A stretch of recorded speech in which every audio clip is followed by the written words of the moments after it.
Hi, everyone. Welcome to today's podcast. This is CommerceShop's podcast. Here we talk about technology trends and AI. And today we are joined by Rebekah Kondrat. She is the founder and managing partner of Rekon Retail, a leading retail launch agency that helps many digitally native brands to launch their physical retail stores. She also worked in with a lot of big brands like Warby Parker, Apple, and Starbucks in leadership roles. And she is here to talk about how DTC brands can move from clicks to bricks and how can they make their stores into a long-term success. Rebecca, thanks for joining in. Thank you. Thank you so much for having me, Satish. And I am very excited to be here. It's funny, you Mhm. said big brands and then you said Warby Parker. And I guess because I started at Warby when they were like three Very- stores, I still very- don't think of them as a big brand, but I guess they are. They went So that's IPO. really interesting. Uh, for me, not for me, most of them we feel when somebody starts small and they went to an IPO, they are a public company now. Right. We That's think right. they're an enterprise. That's right. That's right. Yeah. So I guess, yes, big brands too. That's good. Again, that's a very interesting thing. You have the full journey, how they went Yeah. from three stores to these many stores. I think they have close to 500 now, correct? At least. I know I think it's definitely over 200 if I'm not Okay. mistaken, but like Okay. I lost track Yeah. and I'm just like, go, good for you. Yes, Neil and Dave are amazing. I still wear Warby Parker's Oh, glasses, wow. Yes. So yes, I have like 14 frames. It's really a problem, but or maybe not. So You're still their customers. That's interesting. absolutely. So let's get started with the first question. I always have is like many DTC brands when they start they think that online is the best option because it is cheaper and easier to maintain and it is scalable. But when they should think about, yes, retail store is the future, should be the one that will scale us, when they should start thinking about it. Yeah, it's a good question, and I will say, not to totally deflect, it Mm. is different depending on the product category, right? So, Mhm. you think about we're talking about Warby Parker, so let's talk Mm. about, Warby Parker. They started online, but I think very quickly, and this is all like Neil has talked about this extensively, he had a showroom basically on his dining room table in the very early days because even though they had a website and they had these like, we'll ship you 5 frames, you ship them back, it's no cost to you, people still wanted to see and try on the frames in Mhm. person before, like without being shipped it. They want a second opinion. They want to talk to an expert and say, like, does this fit my face? Does it make my nose look big? Like whatever. So they learned very quickly. The customer kind of told them that they need to be in Okay. stores. And so I think a little bit the customer will tell you what the right time is, but also there is a little bit of like a business tipping point is what I'll call it, where a brand knows that they have product market fit. They know that they understand their customer, right? They have kind of that customer avatar or a couple of like target customer avatars. Mhm. And importantly, they're starting to see they've like hit the point of diminishing returns on the ROI for their digital efforts, whether that's meta ads, influencer, TikTok, like whatever it is, the cost Mhm. uh, starts to kind of outweigh the benefits, or the cost of acquiring a customer is no longer paid for by their first purchase. Sometimes the customer now has to purchase 2 or 3 times in order for that CAC cost to be recovered. Mhm. And so that is where brands then need to start to think about different channels. And it could be wholesale, it could be an owned store, which is what I do. Mhm. But really, it a little bit depends on the brand, the customer, how fast they're growing, Okay. that kind of thing. And what do you think the founders have a misconception about the store? Like most would think, hey, it is going to cost. It's a fixed cost. What would be the misconceptions you think generally founders have? Yeah.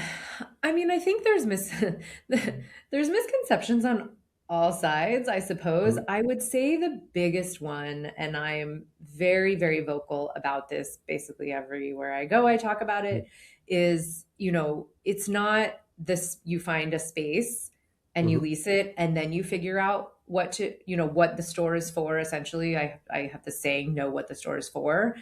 mhm, Um, you need to understand, a brand needs to understand what the purpose of that store is before they even go find a space, because that informs layout, size, back of mhm, house capacity, customer experience and flow. So again, like, not to harp on, I'll use a different example after this, but just to go back to Warby Parker, since we're already talking about it, mhm, mhm, um, the customers wanted to try on the glasses without any barriers, right? And so, like, the optical experience, the experience of choosing an optical device prior to this was like everything was behind glass. You had to have some associate unlock some case for you to just try on the glasses and put them down, and that like really limited people's choices and their freedom to like, let me pick up these glasses and put them on. Nope, let me pick up these glasses and put them on. mhm, Like, it like really, it increased the buying time. It introduced a ton of friction.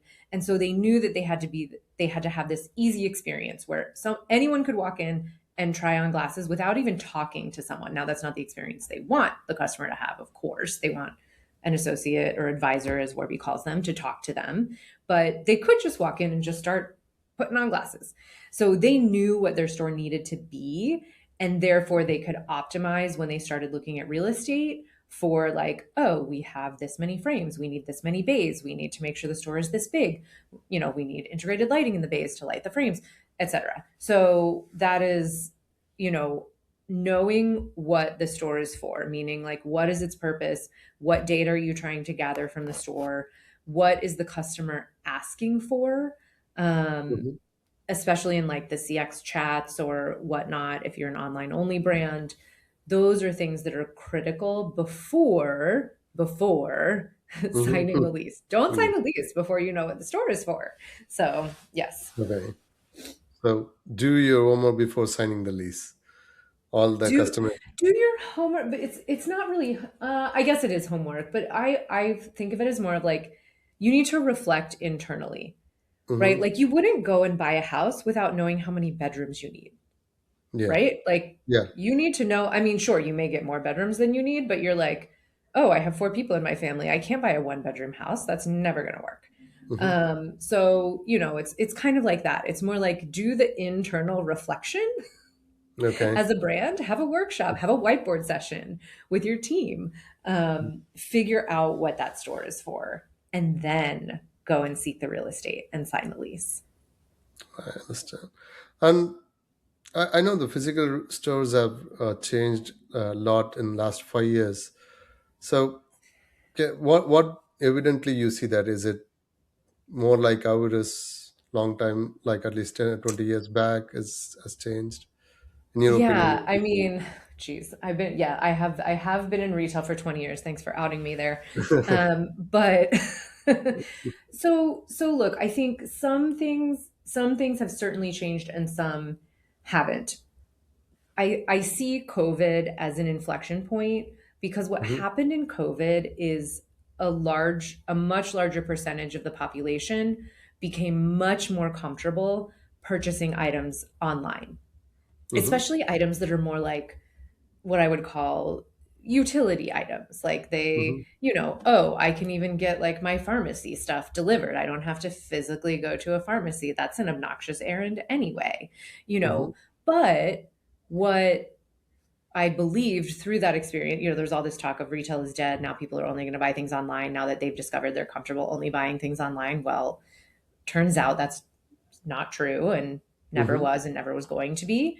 mhm, Um, Something that's more of a personalized purchase, apparel, especially if it's apparel for an occasion, right? mhm, Beauty, skincare, um, an accessory like glasses, like something that is more like, it informs kind of how I look. It's a part of my personality. It's very personal. Those are the things that they even more want to go and see in person. So you kind of I would say pre-COVID, you had more of like the department store model, right? I mean, department stores have been kind of a little bit on the downswing. I have opinions about why and merchandising and product mix, and they lost their way, but we won't go Mm-hmm. into that in depth today. But like, department stores were kind of declining, but really a lot of people still shopped in department stores.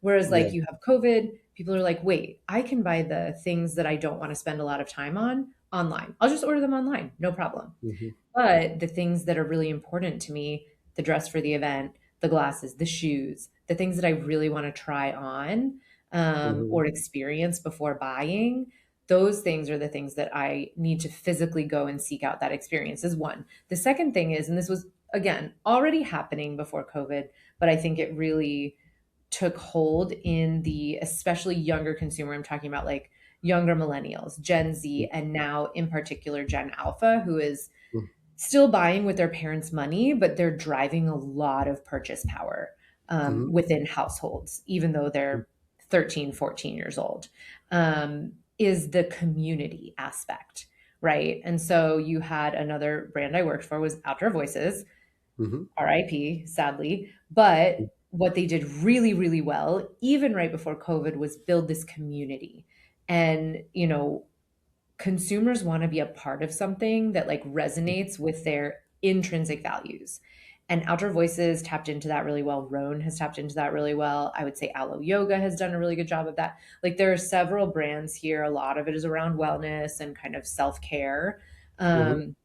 That have come up recently that have done a really good job building community. And so now the store needs to be an experience to introduce the brand and build brand affinity, but also a place for a community to kind of return to and have, just a like-minded space.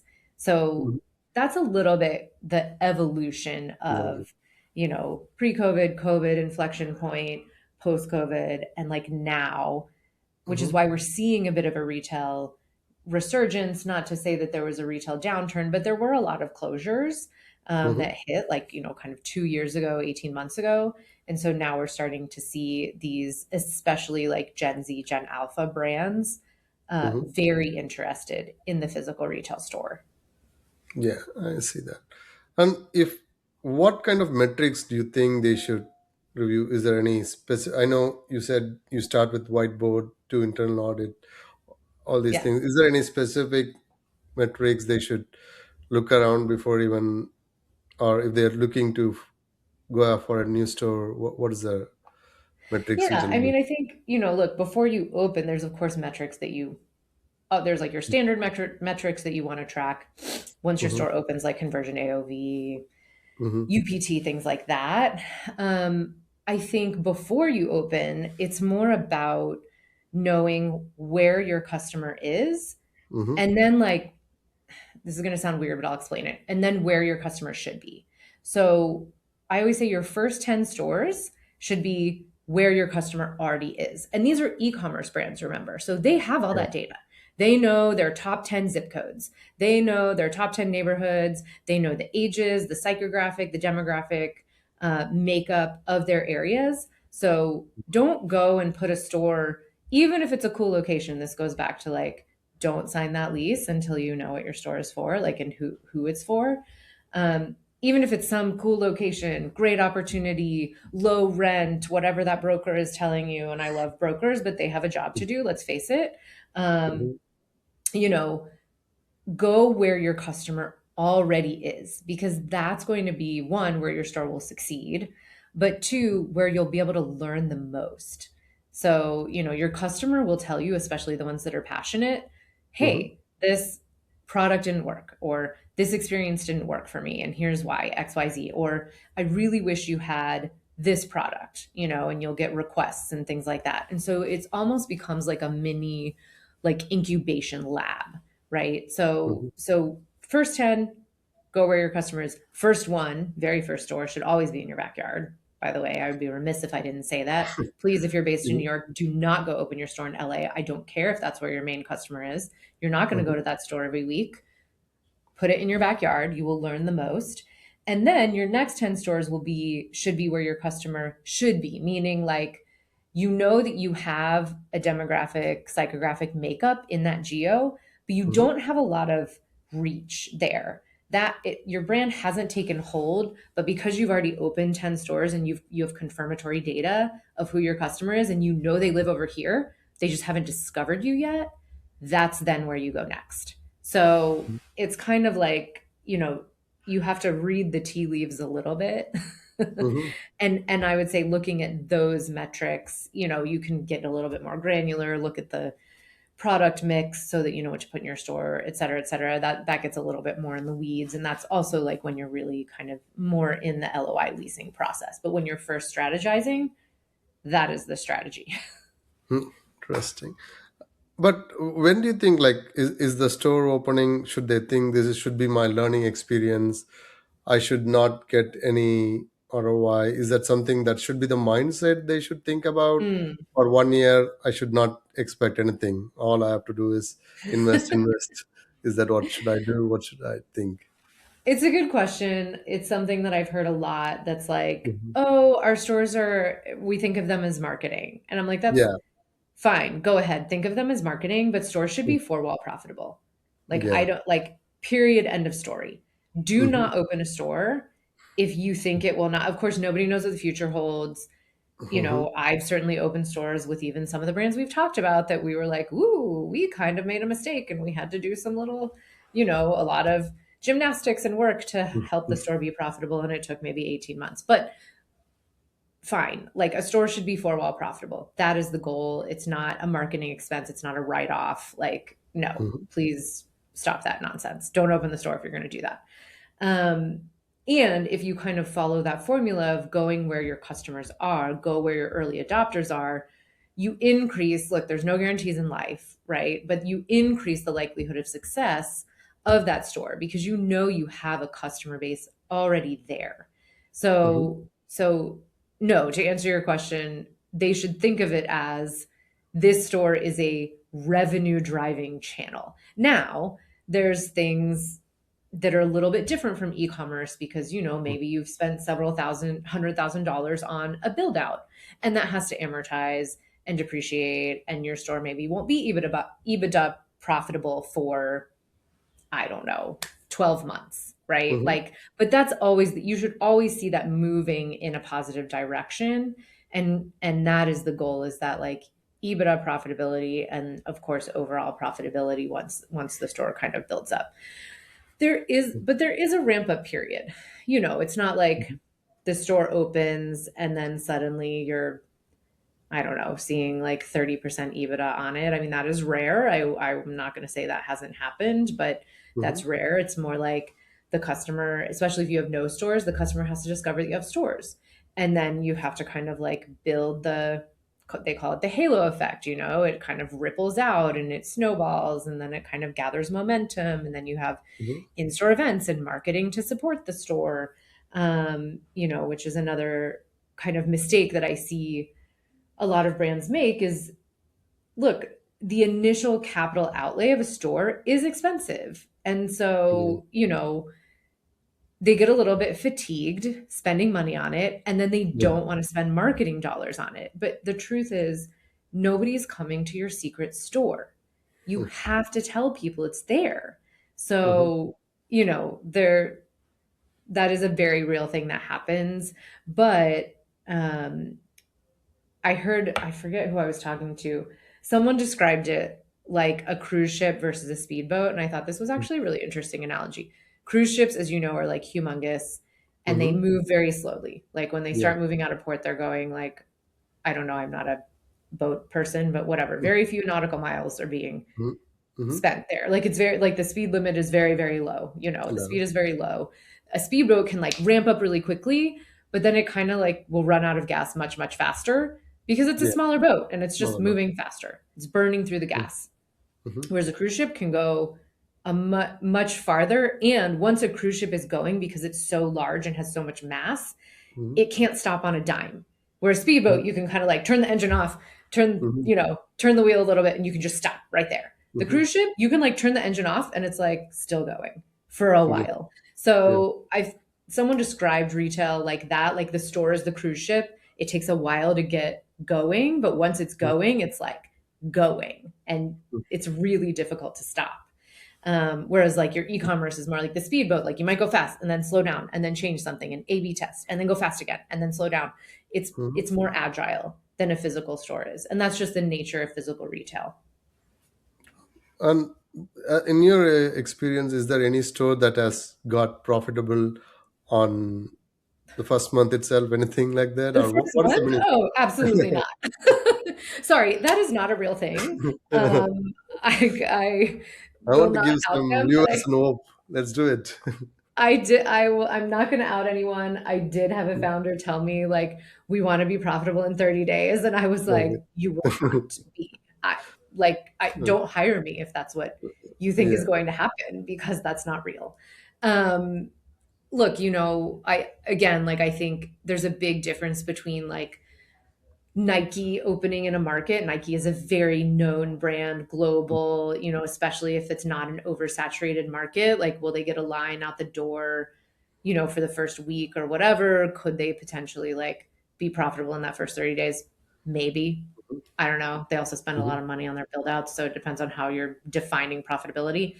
But, a brand new brand, even Mhm. if they have a very strong e-commerce presence, if it's a first store, that should Mhm. not, if you make profitability in the first 30 days or even 60 or 90 days, the focus, that store will become crippled very quickly. It should be more like the metric should be what is our new versus existing customer mix coming into this store?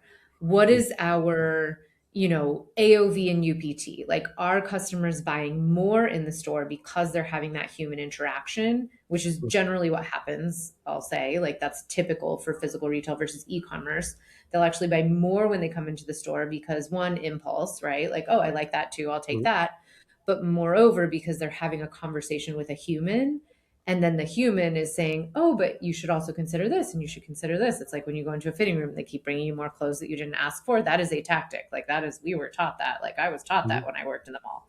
Um, so AOV, UPT, things like event engagement. If you're running an event as a brand, do your sales Mhm. during the event, are they higher than what they would be on a normal Tuesday if you weren't having an event, kind of thing?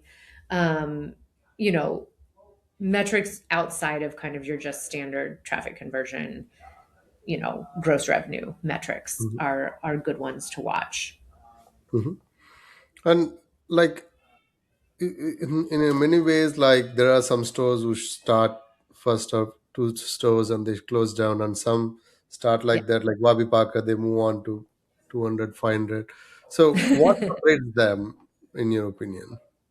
Is the What? product?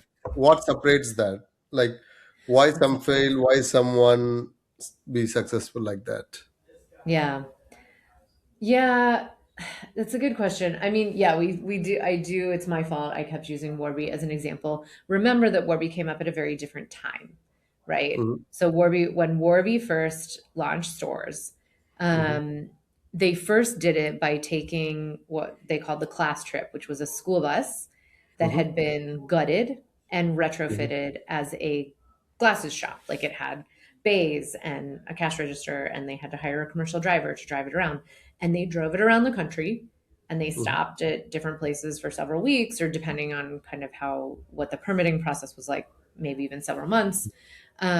And they took all of that data, and then Hmm. they started opening stores in the most successful locations from the bus, right? So Okay. they ran almost like a pre-test before they signed leases.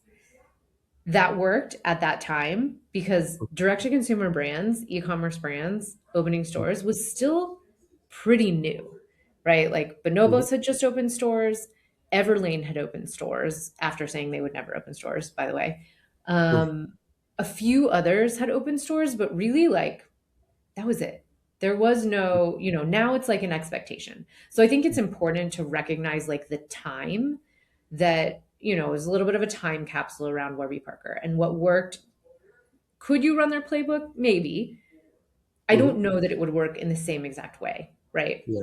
So I think what is kind of universal is the brands that what separates the brands that succeed from the brands that, let's say, don't, because I don't like saying like fail and then like the implication there is like retail is not for them. It's like, okay, you tested this, it didn't work. That doesn't mean you should never go open another store. That means you should learn from this, figure out what happened, probably go open another store at some point, because let's face it, consumers want to experience products in multiple channels. Like, it's no longer acceptable for a brand to only sell online, and they don't have to open an own store. Maybe they're in wholesale, maybe they do some sort of like partnerships, but they show up physically in some way. That's every Mhm. brand now pretty much has to do Mhm. that. That's table stakes. But the thing that I think separates, let's call like the successes from the failures or the not yet successes, is that piece of like really intentionally knowing the customer, knowing where they are, knowing who they are, and knowing how to talk to them. Because if you go and open in a market because the lease is cheap, then you know Mhm. that may or may not be aligned with what the customer wants, who the customer is. They may either not be there, or they might be so nascent that Mhm. they're not going to come. Like, it takes so much effort to get them to come into the store. And I have had that happen with some brands, like take a chance on a location that they knew was a little bit outside of their, let's call it, known customer base. Like, they knew it was in an area where they didn't have a lot of brand recognition. And it's taken a while for the store to start to succeed. So let's just say that the effort is higher. You have to pay more attention to it. You have to put more into it. Um, I think that's really the separation. I mean, there's the brands that are like, we have to open retail, we have a space, there's a space, let's open in that space, Mhm. without being really intentional about it. Is there any system or something that you define these kind of things they have deployed or best practices they have done, and though they might both might have the same intention, we want to be successful with the stores, is there anything like that you have seen? These things have worked out very well for everyone who has tried it, something like that. Systems like, so I guess I think what you're getting at, because I get asked this too, is like, is there a playbook, Rebecca? Like, Yeah. is there a playbook that you can just like send me a PDF of this Mhm. document and my Mhm. stores will succeed? I am sorry to say, much like profitability in 30 days, there is not a playbook. Mhm. But what I do believe in very strongly is principles over playbook, right? Mhm. Because then you can remain malleable. So, the principles are: Mhm. go where your customers are, right? Mhm. Be in your stores. Mhm. Be in your back, have it be in your backyard, at least the first one, so you can learn from it, test and iterate. Know what your customer journey is, know what your store is for. And then there's something we haven't yet actually touched on, which is, develop at least MVP operations. Mhm. Have a idea of how many weeks on hand inventory your store needs to have a process for counting that inventory, have a process for tracking and checking in that inventory. This is the unsexy stuff, but it really, really does matter, because the customer will be able to tell if the store is disorganized. It will trickle down into the customer experience. It will make the employees stressed. you know, Mhm. there's just a lot that kind of um, is unseen, I guess you could say, but it really impacts the customer experience. And I'm not saying you need to go and purchase a bunch of enterprise software and be on NetSuite for your inventory management. No, you don't need to do that. You can successfully manage this for a bit, not forever, not as a large business, but for a bit in spreadsheets or Google Sheets, or even like smaller, less expensive softwares. Like, fine, Mhm. but have a process. Don't have nothing. Mhm. And I would say the last thing is just having a really defined customer experience at all of the brands that I have worked with. And we'll talk about what I consider now big brands, because Mhm. Warby in my mind is still a small brand, even though I know they're not. Sorry, Neil, I know you're not. Mhm. Um, but like a Starbucks and Apple, they Mm-hmm. have a very clear perspective on the customer experience, down to like how they want the customer to feel when they speak to an associate, when they walk into the store, when they touch the product for the first time, whether it's a frappuccino or a computer. Um, and I think that that is unfortunately a little bit of a dying art. I don't Mm-hmm. know that enough attention is paid to that like that fleshed out of a customer experience, kind of down to, aligning it with the mission, vision, and values. Mm-hmm. Um, so yeah, I would say that's a pretty big differentiator. So like know what are the principles, what are the pillars, call them whatever you want, but playbook is too stagnant. Don't think of it as a playbook because you're going to have to change because the consumer will change. Gen Z Mm-hmm. behaves differently than the millennials did, than the boomers did, than Gen Alpha is going to when they come into their prime income earning and spending years. So remain agile. Don't think of it as a playbook because you cannot set it and forget it. Yeah. So, how somebody is like trying to start or multiple stores growing rapidly? What mistakes do you see that they are doing it? Is it growing rapidly, like 10 to 20 store or 25 stores they go? How does that you see? Hey, these are the mistakes they Yeah. do. Yeah, I mean, look, there's a time for rapid growth, right? Like Mm-hmm. there's a time when I think Warby was opening 20 to 25 stores a year. There's nothing wrong with that. I would say the mistakes that I see, the most common mistake that I see when launching into, well, there's a couple, but one of the most common mistakes I see when you start to really get into like a ramp up Mm-hmm. is treating each store like it's your first store, like you're reinventing the wheel every single time. You don't have a codified operations manual. You don't have baseline employee policies. I'm talking like dress code, vacation policy, like you would be shocked how Mm-hmm. many brands grow to 20 stores and don't have these things, but they Yeah. do. Um, not having a design perspective for the stores, like a concept. You, of course, every store will be like physically shaped a little bit different because that's just how retail real estate works. You don't have boxes that are all the same. Mm-hmm.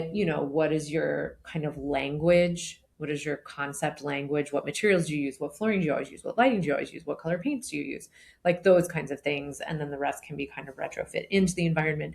Like basically just making, I know I said before, you can't have a playbook, but what is repeatable should be documented. Mm-hmm. And that can be tweaked, of course. Like, fine, you want to change the paint color?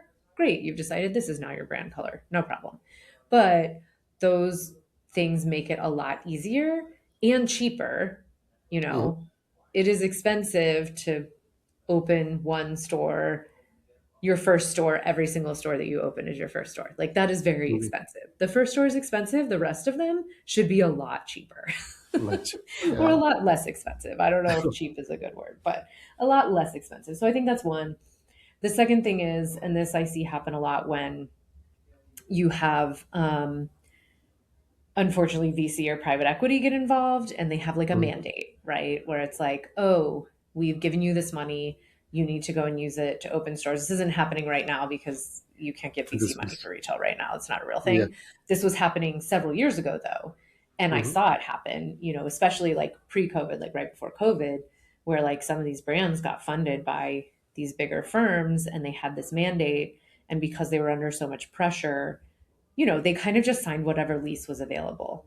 And again, Mm-hmm. that going back to our principles, right, of where your customers are and knowing what your store is for, all went out the window because they were like, well, this space is available and we want to open in California and we have to open in California this year because of XYZ mandate.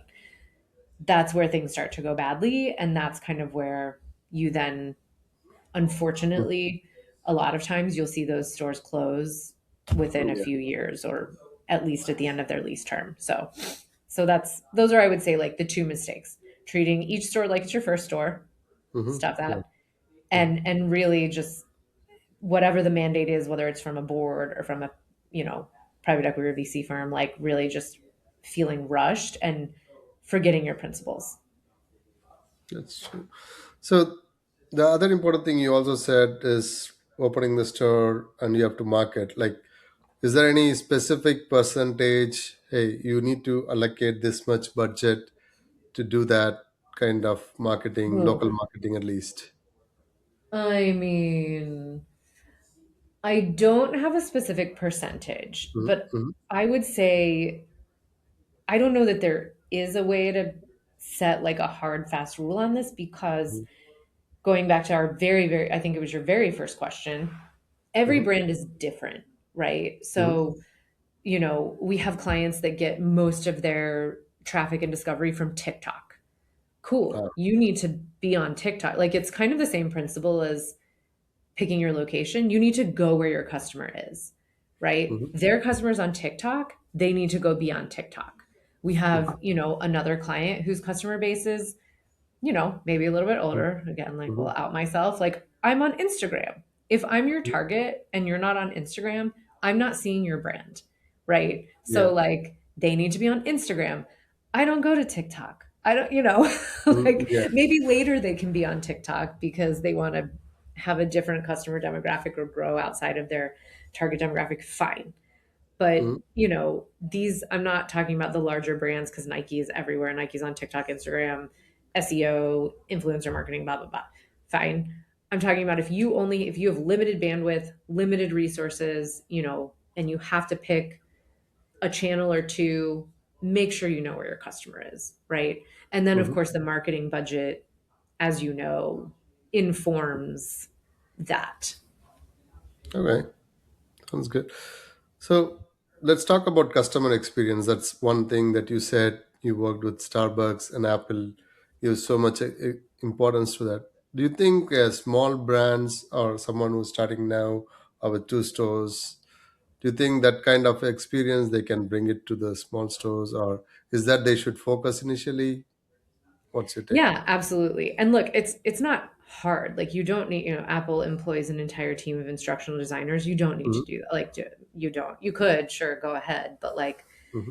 you don't need to do that. It's more having something. Like oftentimes what I'll see is a brand will open a store, a very first store, and they'll teach their employees like how to use the cash register and like about the product, right? Like you have Mm-hmm. to know about this widget that you're selling. Like here's the features, here's the benefits. That's great. Mm-hmm. Where they miss or what they kind of leave out because you don't do it in e-commerce, right? Like you Mm-hmm. don't really have a customer journey in e-commerce. It's clicks, it's all like you click Mm-hmm. here and then you click here and it's CTAs and clicks.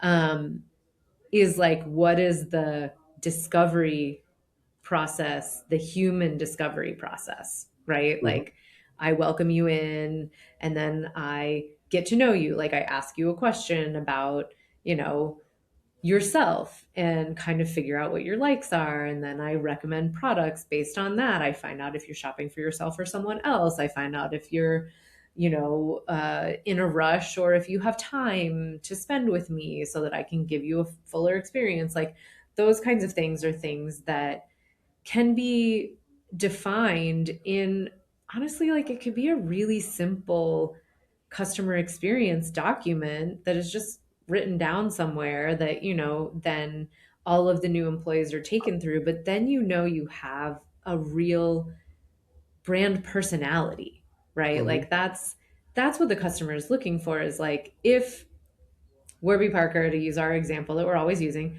were a person, like what would they be like? And that's what the store should be. That's what the experience should be like when you come into the store. So I do think it is something that they can focus on. And I don't think it's hard and you don't have to be a professional training person. I mean, you can certainly like hire people to do this. I do this for brands, but like truly, how you want your customer to feel. Mm-hmm. So, take that and put it like think through the steps that need to happen that of course you want to sell, like you want to close the sale. Like that's Mm-hmm. obvious. The customer doesn't walk into the store and then be mad that someone tried to sell them something. Like Mm-hmm. hopefully, I mean, you walk into a store knowing the purpose of it is to sell something. Something. So, I think that is just taking a little bit of time to define what the customer should feel, what they should know, and what they should leave with is a critical step that does unfortunately often get missed. Hmm. Do you think that is easier with retail because there is always employee churn happens, and there is always going to be, you cannot have a fixed thing. It is should be agile, correct? So Yeah. how Yeah. an founder will think about all these kind of challenges, or what's Yeah. the best way you can work on this? Yeah. I mean, the thing about culture is it's created by people. Mm-hmm. And so if you, to your point, have people, I think the last time I looked um, at the latest uh, Gallup survey on the state of the American workplace, it was in retail and hospitality, like I'm talking frontline retail and hospitality. I think the average tenure was something like 6 months. I mean, it's Yeah, very, very short, right? yeah. And so I think going back to my comment about having a codification, Mm-hmm. a documentation, a codification of what your customer experience Mm-hmm. is really, really critical, because what that then allows the store manager to do, which I think store manager tenure, they broke it out. It was like just regular retail employee, like no leadership position, was 6 months. And then I think store manager was closer to 2 years, something like that, which is still quite short when you compare it to a corporate tenure, although maybe not anymore these days. I feel like people job hop a lot. Um, what that store manager can then do is like they have something to follow, a guide to follow and train people. And it doesn't have to take a long time. It could take an hour, 2 hours, a little role play. But I think, you said, what should a founder do? I really think hiring, at least in the beginning, you don't need to go and hire some six figure, mid six figure VP of retail from Nike. You certainly can if you can afford Mm-hmm. it. Great. They might be bored if you only have one store, frankly, but Yeah. great. More power to you. Really get an experienced frontline general manager. Mm-hmm. And, they know how to hire, they know how to train. They will need to be brought up to speed on the brand, but that is a really critical hire. And then importantly, build in lines of communication. The other mistake that I've seen a lot is the store is kind of left on an island, because either, everybody in headquarters, usually these D2C brands is small teams, everybody in headquarters is busy. Even if there's like a Slack channel or something, sometimes it's not watched, just because, again, everyone's busy, doesn't have a Mm-hmm. lot of bandwidth. So, like, build in communication that works for your team to ensure that the communication flow between the store and the headquarters team, whether it's the marketing team, the product team, the finance team, that there's really good back and forth communication so that everyone understands what everyone else needs and what everyone else does. Mm-hmm. So, yeah. Yes. And the other aspects, generally, again, this is from DTC brands. They think about this. They want their website experience should also go to Yes. if they go to the store. How do you think that kind of blending will happen? Yeah. So, I think one of the things that I've encountered a lot that I think is actually really good about working with D2C brands is because they only have websites at first, they have Mm-hmm. a pretty fleshed out, most of them, again, like this, not to be hyperbolic, I'm sure some don't, but like they have a pretty fleshed out brand identity. Me, like from like a visual identity standpoint, right? Like they have their logo and their logo lockup and their kits and all of these things, and then they understand like who their customer is. They have all of that data about the demographics of their customer, and so they have a pretty clear view of like who they are as a brand and who they want to attract. So I think then taking that and putting it into the store design process is really important. Mm-hmm.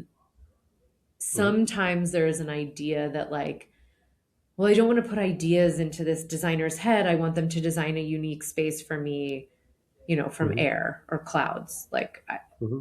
I guess you could do that, but actually, it's better if you give them all of the information about your brand and about your customer, and then they can really hone in on building an environment, you know, a unique environment for that customer.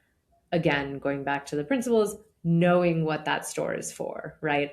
Mhm. Optimizing for that like must experience, like what must the customer do in the store? What is the MVP retail experience for your customer? Um, yeah, I have a little story. I did work with a brand that Mhm.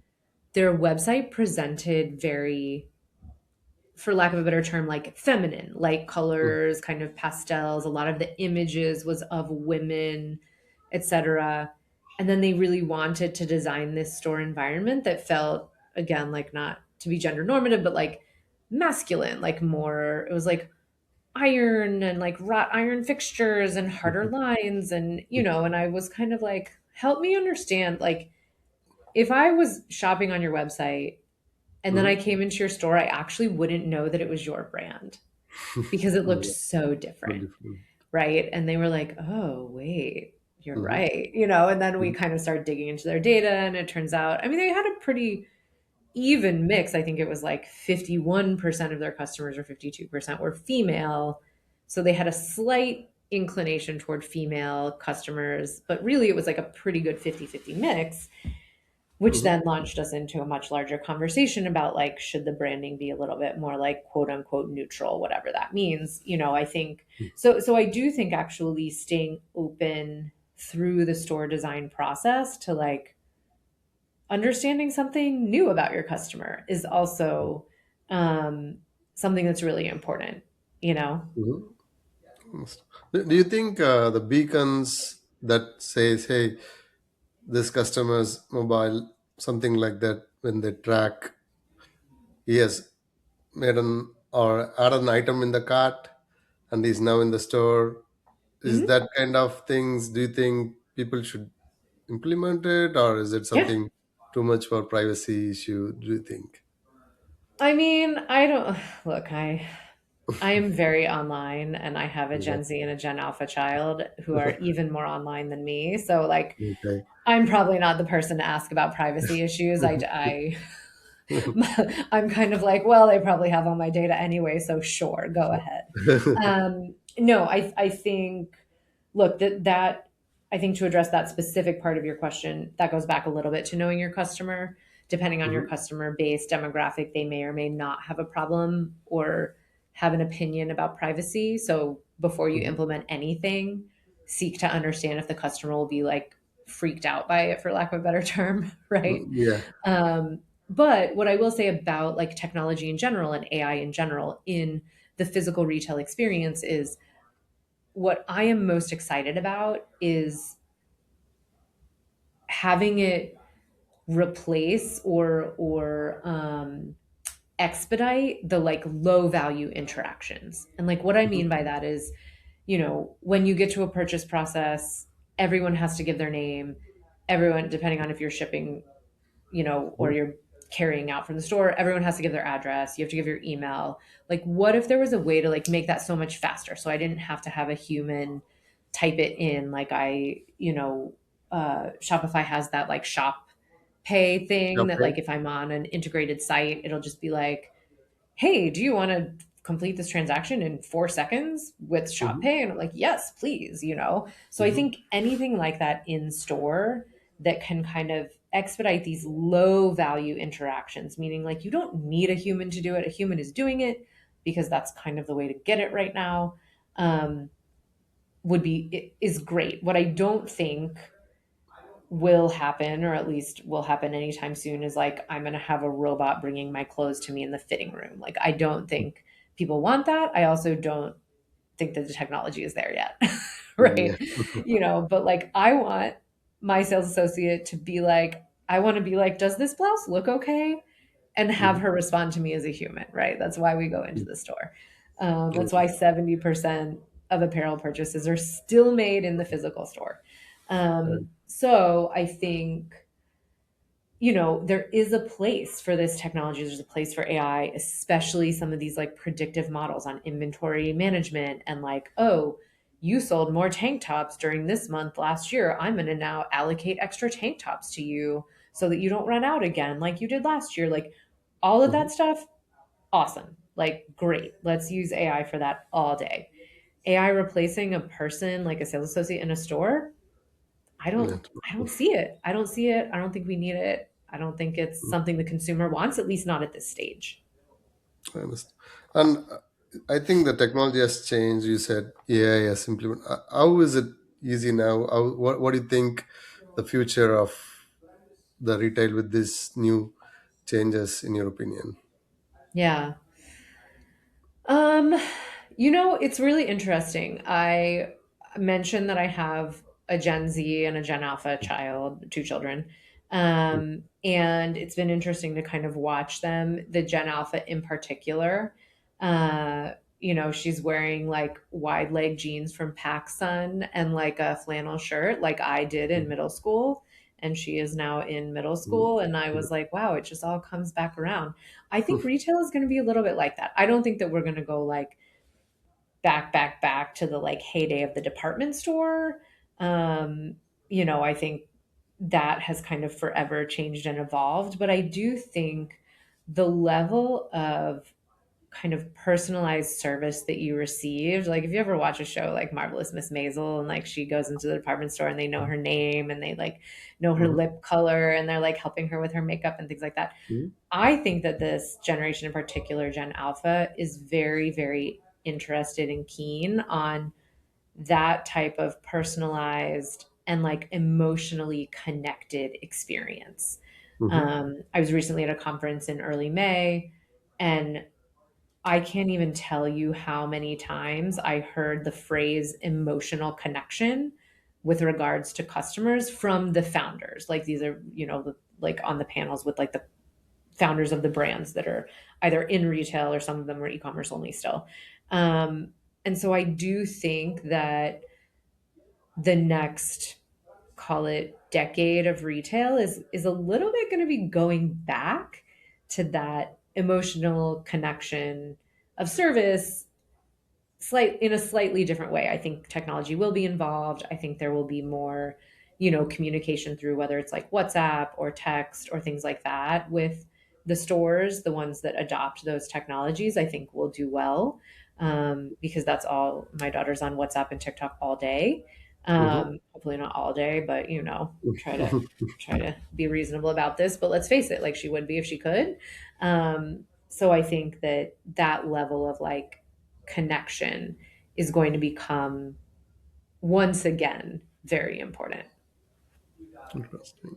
And do you think that would be there so many robots walking on the store, replacing the items, or you think still I in the don't. view? I think maybe in the kind of more like retail as utility category, that's like pharmacies, grocery stores, like those kinds of places, C stores. Maybe, sure. Like that's fine. I would be fine with a robot stacking the soup cans on the sales floor. Um, I think in this more like specialty retail, boutique retail that, frankly, Hmm. that's what most of these direct consumer brands are in. Hmm. I don't think we'll see robots on the sales floor. I do think there is a space, sooner rather than later for like fulfillment. Yeah. Um, Robots like in the back unseen or in a warehouse. I think Hmm. that's, we're already seeing that obviously with Amazon and things like that, but like Hmm. to become more mainstream, sure, there's a lot of efficiencies to be gained there. um, I think it will be largely invisible, so to speak, to the consumer for quite some time. We're not at the Jetsons level yet. I understand. So one final question would be like, if you're advising a new some mid-sized DTC founder with a limited capital, what would be the advice you'd say? Hey, if you're looking to go start a new store, what would be the roadmap? What advice would you give to them? Yeah. Um, Well, of course, I would start with what we've already talked about, like your Mhm. principles, right? Like That go where principle, your yes. customer Mhm. is, know what your store is for, that kind of thing. Fine, start there. But like really, and this is actually my main customer base is these, let's call them mid-size D2C brands with limited capital and limited, frankly, money for, just like cash, because you have to have cash for a build out. You have to just pay a lot of money up front. Um, there are things that you can do to ensure that, the spaces are beautiful and Mm-hmm. not $2 million. You go into a second gen, what's called like a vanilla box space that is already built out. It already has walls, it already has paint, it already has a nice floor, it has some nice lighting. Great, Mm-hmm. you just need to fixture it. Or you go Mm-hmm. into a space where the landlord is willing to give tenant improvement allowance, which is something that, is available in, frankly, it's more common in malls than street front. It's pretty rare on street front, although not impossible, you can find it. But like really letting the landlord either do the work or pay for the majority of the work, um, is something that can be done. I would say the caveat or asterisk that I have to that is still don't compromise on the actual location. Like be aware that like, yes, there are great deals to be had. There's a reason why there's a great deal to be had. Yeah. So, Yeah. be a little bit savvy, but yes, you can, there are still places that you can go and have a, let's call it inexpensive, and that's relative to every brand, right? Store build out. Like I've done this type of build out I'm describing that already has floor, already has walls, already has lights, like things like that for 40K. I've done builds for 300K. I've done builds for 5 million. So it's like, you Mm-hmm. know, it's a little bit relative. Mm-hmm. Um, I would say the direct consumer brands are more on the first two, right? So Mm-hmm. yeah. Is there any revenue size you think after 2 million or 5 million? Anything you should think about this approach? Yeah, I mean, I can only speak to just my observations of doing this for like 5+ years. Is really the sweet spot seems to be 10 to 100 million. Not to say we haven't worked with brands that are sub 10 million in gross revenue, but typically once you hit 10 million, you know enough about your customer, you have enough data, you have product market fit. Mm-hmm. Maybe you've even tested retail, maybe you've tested a pop-up, maybe you tested a Nordstrom shop in shop. Like maybe you've already tested some physical retail opportunities, and now you're like, okay, now is the time I want to go and build like a quote unquote real store, and Mm-hmm. sign a real lease. So 10 to 100 is where we work. Mm-hmm. Typically, again, not a hard and fast rule, but that's what we've seen over the last 5 to 6 years. Good to know. So, any D2C founder listening to this, if you still have questions, reach out to Rebecca and she will help you out. Always Rebecca, happy to talk about retail. Anytime, literally anytime. thank you. Thank you, Rebecca. Thanks for your time and have a great day. Thank you so much. Bye now. Bye.